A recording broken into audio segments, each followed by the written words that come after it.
Les entretiens du marquis, bonjour à tous. Pendant que Macron fait le gentil chez Pif Gadget, il fait arrêter et matraquer ses opposants. Avant de développer ces informations et beaucoup d'autres, je voulais remercier comme il se doit tous ceux qui me permettent de vivre mon travail.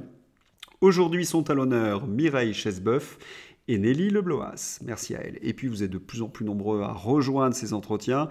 Vous les soutenez par des petits pouces levés, vous écrivez de gentils messages et vous diffusez sur d'autres réseaux sociaux. Je tenais véritablement à vous remercier. Oui, Emmanuel Macron a-t-il donné un interview chez Pif Gadget? Lorsque vous découvrez cette information, vous êtes un petit peu déstabilisé, vous êtes obligé de vous pincer. Vous vous dites que vous êtes victime d'un canular, d'une fake news, d'une théorie du complot, voire du Gorafi. Et vous vérifiez et vous découvrez qu'en effet, l'information est vraie. Il a bien donné une interview à Pif Gadget. Et là, vous vous dites, jamais un président de la République n'était tombé aussi bas. Officiellement, Emmanuel Macron est venu célébrer les 75 ans de Pif Gadget. Est-ce que c'est le rôle d'un président de la République? Je pense que la réponse est non. On se souvient que Pif Gadget avait été fondé par le Parti communiste et aujourd'hui, chose assez étonnante, il est détenu par Frédéric Lefebvre. Pour ceux qui s'en souviennent, c'était un lieutenant de Sarkozy. Ah, on comprend mieux pourquoi Emmanuel Macron est donc dans Pif Gadget. Il est bien plus à l'aise avec les sarkozystes qu'avec les communistes de la CGT. Et on découvre une chose tout à fait aussi étonnante, c'est qu'il livre des messages à la France entière. Il n'est pas là seulement pour dialoguer avec des enfants. On reviendra dessus. Mais pourquoi Emmanuel Macron, qui a donné cette interview le 20 février et qui est publiée le 29 mars, est-il dans Pif Gadget ? C'est pas bien compliqué, c'est l'effet Elephant Man. Les sondages sont tellement bas, les Français ont une telle mauvaise opinion de lui qu'il a besoin de s'humaniser. Je suis un être humain, comme disait Elephant Man. C'était vrai pour Elephant Man, mais pour Emmanuel Macron, je vous laisse la réponse. Et il utilise la fameuse technique d'Eisenstein. Eisenstein, c'est un fameux cinéaste soviétique. Il avait d'ailleurs tourné ce merveilleux film Le Cuirassé Potemkin. Eisenstein explique, vous prenez un homme, vous faites un plan avec votre caméra sur cet homme. Vous faites un deuxième plan sur un couteau. Un homme, un couteau, égale un assassin. Vous prenez ce même homme, évidemment dans une autre série. Vous mettez un berceau, homme, berceau, égale un bon père de famille. Et Emmanuel Macron essaie de s'humaniser au contact des enfants. C'est quelque chose dont il a l'habitude. Nous l'avons vu pencher auprès des SDF, nous l'avons vu rire et plaisanter avec des autistes il y a quelques mois avec Popotin. C'est une des techniques pour apparaître plus sympathique. Le seul ennui, c'est que lorsqu'on met la photo d'Emmanuel Macron et je prends la technique d'Eisenstein, on utilise la réalité, il est quand même beaucoup moins sympathique Emmanuel Macron. Parce que le matraquage des opposants, c'est bien la responsabilité du chef de l'État. Alors, quels sont les messages qu'il livre à l'intérieur de cette interview? Eh bien, on regarde. Emmanuel Macron a déclaré que ce qu'il aime dans ce métier, c'est l'échange. Comme le dit si bien Pascal Praud, Emmanuel Macron n'aime échanger qu'avec lui-même, parce qu'il y a quelque chose d'assez étonnant. En effet, Emmanuel Macron, en 10 jours, n'a donné que des interviews de ce type. Il est allé dans la presse aux ordres, à 13h, devant les journalistes de France 2 et de TF1, qui sont véritablement des journalistes bien soumis, qui le laissent dérouler son narratif, ses éléments de langage, sans vraiment le contredire. Et là, il va s'adresser à des enfants qui ne vont pas lui parler trimestre et retraite à 64 ans. C'est le contraire même de l'échange, alors qu'il donne des messages à l'ensemble de la population française. On comprend bien, Emmanuel Macron ne veut surtout pas dialoguer, échanger avec les actifs. Lorsqu'il dit qu'il aime l'échange, eh bien, nous avons l'habitude, c'est orwellien.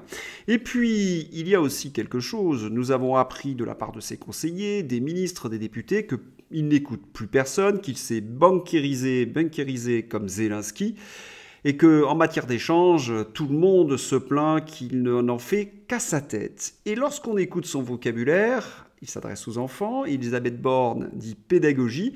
Comme s'il lançait un message subliminal, la réforme des retraites, c'est terminé, c'est acquis, on va passer à autre chose. J'essaie de me montrer plutôt sympathique sur la question. Le seul ennui, c'est qu'il a donné cet entretien le 20 février. Il pensait que le 29 mars, que la séquence serait terminée, et ce n'est pas terminé. Et ça tombe très très mal, et je pense que cette interview, non seulement fait un flop, mais risque de remettre une pièce dans le jukebox ou de mettre de l'huile sur le feu. D'autant qu'il nous donne le message essentiel. Dans PIF, Macron juge qu'un président peut s'en remettre aux électeurs en cas d'énorme crise, voire de partir. C'était une petite fille qui lui avait posé cette question. Ah oui, d'énormes crises? Eh bien, je pense qu'elle est là, monsieur le président de la République. Et vous pourriez peut-être faire vos bagages parce que la colère monte et que ça devient de plus en plus incontrôlable.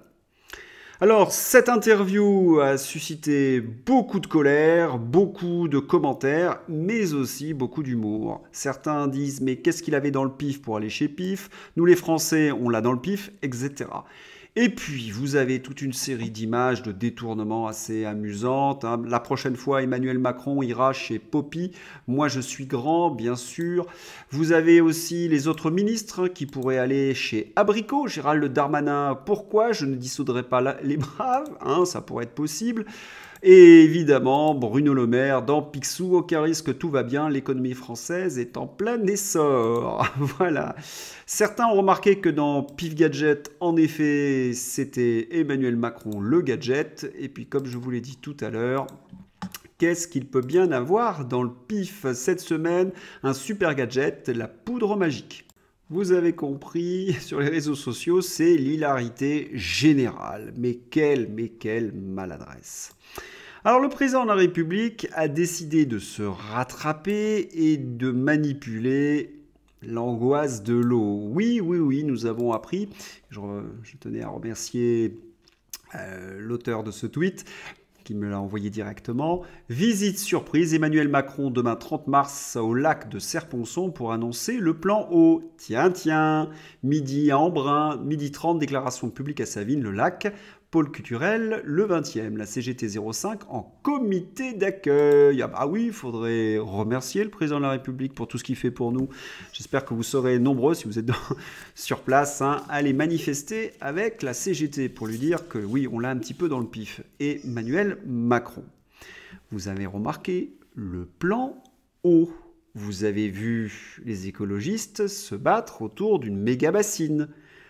On sait que le World Economic Forum veut absolument faire de l'eau sa cause principale. D'ailleurs, j'avais pas retrouvé de suite, mais j'ai retrouvé le document. La campagne de vaccination n'a pas réussi à attirer tout le monde sur la planète. C'est Mariana Mazzucato, Forum de Davos, le 24/8/2022. Mais la crise sur l'eau à venir fera l'affaire et embarquera tout le monde selon elle. Vous pouvez regarder cet extrait, c'est sur YouTube, sur le World Economic Forum. C'est une sorte d'hystérique qui dit cela. Vous comprenez pourquoi il y a eu des groupes étrangers qui sont allés se battre contre les forces de l'ordre sur cette méga bassine. Est-ce que cela excuse pour autant les forces de l'ordre? Non. Je les mets dos à dos de plus en plus, parce que les informations qui nous ont été livrées montrent qu'il y a eu une volonté d'en découdre de la part de Darmanin. Je ne vais pas dire les forces de l'ordre, c'est Darmanin qui voulait que ça soit assez violent. Et de l'autre côté, nous avons découvert que de très nombreux groupuscules étaient armés et voulaient aussi en découdre. C'est donc un match qui a été organisé d'ultra-violence. Et on comprend de plus en plus que c'est pour détourner l'attention sur la réforme des retraites et faire peut-être l'amalgame. Quand je dis que l'extrême gauche a tendance à servir la soupe d'Emmanuel Macron, on a de plus en plus de preuves. D'ailleurs, nous sommes très nombreux à le dire, le député RN le dit aussi, explique que l'extrême gauche rend service au gouvernement en transformant les manifestations en guérilla et puis aussi, en changeant le sujet sur l'eau. Par ailleurs, ça n'empêche pas qu'il y a des violences qui sont tout à fait inacceptables. Hier, je vous avais montré qu'il y a un enregistrement qui prouve qu'ils n'ont pas donné les secours à temps et on peut se poser des questions. Pourquoi la sous-préfète dit que ce n'est pas vrai? Quelle est leur angoisse? Eh bien, on va comprendre à travers cet article qu'en effet, le gouvernement pourrait être attaqué pour quelque chose. La famille d'un homme grièvement blessé à Sainte-Soline a porté plainte contre X pour tentative de meurtre et entrave volontaire à l'arrivée des secours. L'enquête est entre les mains du parquet de Rennes en raison de sa compétence militaire. Alors qu'un homme de 32 ans originaire de Toulouse est actuellement entre la vie et la mort après avoir été blessé à la tête lors de la manifestation du 25 mars à Sainte-Soline, dans les Deux-Sèvres, ses parents ont porté plainte contre X pour tentative de meurtre et entrave volontaire à l'arrivée des secours. Alors vous comprenez bien que si le gouvernement a entravé, c'est le gouvernement qui est responsable. Ils sont capables d'ailleurs de donner de faux témoignages. Je vous rappelle juste que pour l'affaire Benalla, on a vu un cadre de la police témoigner sous serment, dire un mensonge et se faire attraper un mois plus tard. Il avait été remercié, mais dans le sens positif, par Emmanuel Macron, qui lui avait donné un poste prestigieux par la suite. Voilà comment ça se passe dans la Macronie. Certains m'ont écrit, m'ont dit, mais attendez, moi je ne suis pas un écologiste radical, je suis contre les méga-bassines. Vous avez le droit, hein, on est en démocratie. Nous avons manifesté pacifiquement. Bien sûr qu'il y avait des manifestants pacifiques, mais il y avait aussi des gens qui étaient venus pour en découdre. Et il faut faire attention à ces manipulations du World Economic Forum, parce que là, Macron, il joue. Il a manifestement, c'était prévu dans son narratif, cette histoire. Hein. Le fait qu'il aille à Serre-Ponçon, vous voyez ce que je veux dire. Voilà, sans transition, nous allons maintenant passer à une nouvelle qui m'a un petit peu, qui m'a pas surprise en fait. Le Conseil d'État déplore le caractère erroné d'une déclaration de Gérald Darmanin. Très rare, le Conseil d'État recadre sévèrement Gérald Darmanin et lui rappelle que participer à une manifestation non déclarée n'est pas un délit. Darmanin, oui, nul et menteur. Et la liste de ces mensonges devient maintenant impossible à dire, tellement ils sont nombreux. Depuis le Stade de France, là il nous explique qu'il n'y a pas eu de grenades qui ont été tirées, elles ont été tirées. Bon, les images que nous avons sont sans appel. Il y a bien eu l'ordre de terroriser la population, un grand coup de matraque. Hein. Ça, on l'a saisi. Et de nombreux policiers, d'ailleurs, viennent témoigner en off en disant « Oui, nous recevons des ordres ». Il faudrait qu'ils parlent à visage découvert pour véritablement faire tomber ce gouvernement. Parfois, certains policiers dialoguent avec les manifestants et ce policier explique cette chose étonnante. Bah, vous avez voté Emmanuel Macron, il va falloir assumer. Et je crois qu'il n'a pas tout à fait tort. Voilà.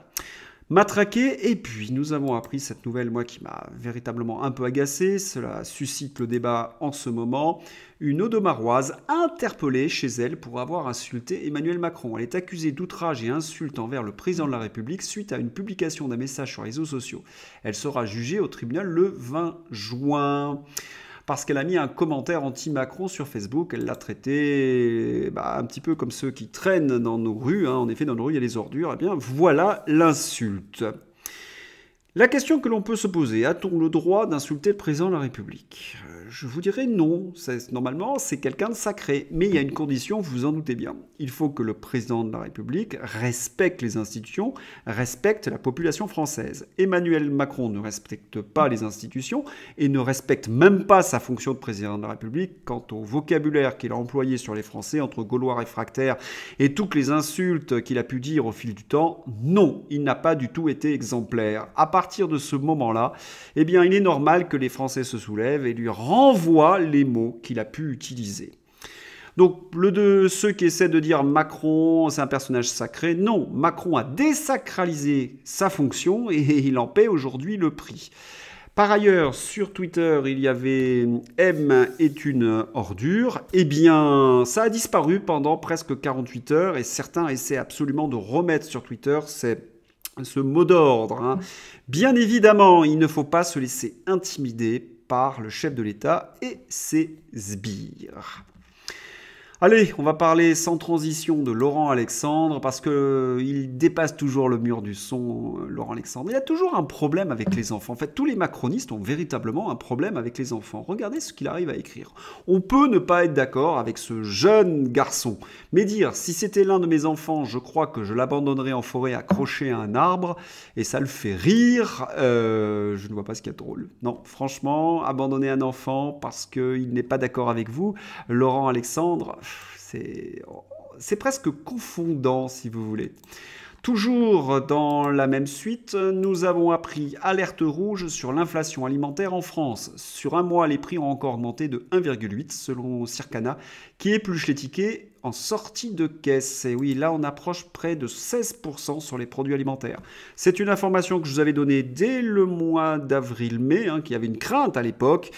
Cette crainte, eh bien, n'en était pas une, c'est une véritable réalité et les Français souffrent de plus en plus de cette inflation. Je vous avais montré que les Français réduisaient leur budget pour la nourriture, qu'ils avaient réduit leur budget pour les produits de grande hygiène. Voilà, les Français vivent de plus en plus mal et ils doivent remercier, vous savez qui. Pendant ce temps-là, Elisabeth Borne, tiens, je l'avais un petit peu oublié, j'aurais dû la mettre celle-là. Elisabeth Borne cherche la faille chez les syndicats. C'est intéressant, elle essaie de les diviser. C'est la seule chose que sait faire ce gouvernement, c'est cliver, cliver, cliver. Que voulez-vous? Sans transition politique sanitaire, eh bien, Covid-19. Pas besoin d'une nouvelle dose de vaccin pour les adultes en bonne santé. Covid, pour l'OMS, les adultes en bonne santé n'ont pas besoin de dose de vaccin. Vaccin anti-Covid, les adultes en bonne santé n'ont pas besoin d'un deuxième rappel. Les adultes en bonne santé n'ont pas besoin de doses supplémentaires de vaccin, etc. Ça y est, c'est officiel. Cela est sorti de l'OMS. Ils ont mis un peu de temps quand même. C'est parce que cette information, elle était plus ou moins dans les tuyaux depuis le début. Allez, on va peut-être finir ce journal sur Elon Musk qui nous dit quelque chose de très important parce que c'est en liaison avec le World Economic Forum. Il nous avertit des risques majeurs pour l'humanité. En effet, l'intelligence artificielle pourrait être très dangereuse pour l'humanité. Pour quelle raison ? Il suffit de lire Klaus Schwab, il nous explique. L'intelligence artificielle devrait remplacer des centaines de millions d'emplois. Qu'est-ce que nous allons faire des gens qui vont être au chômage?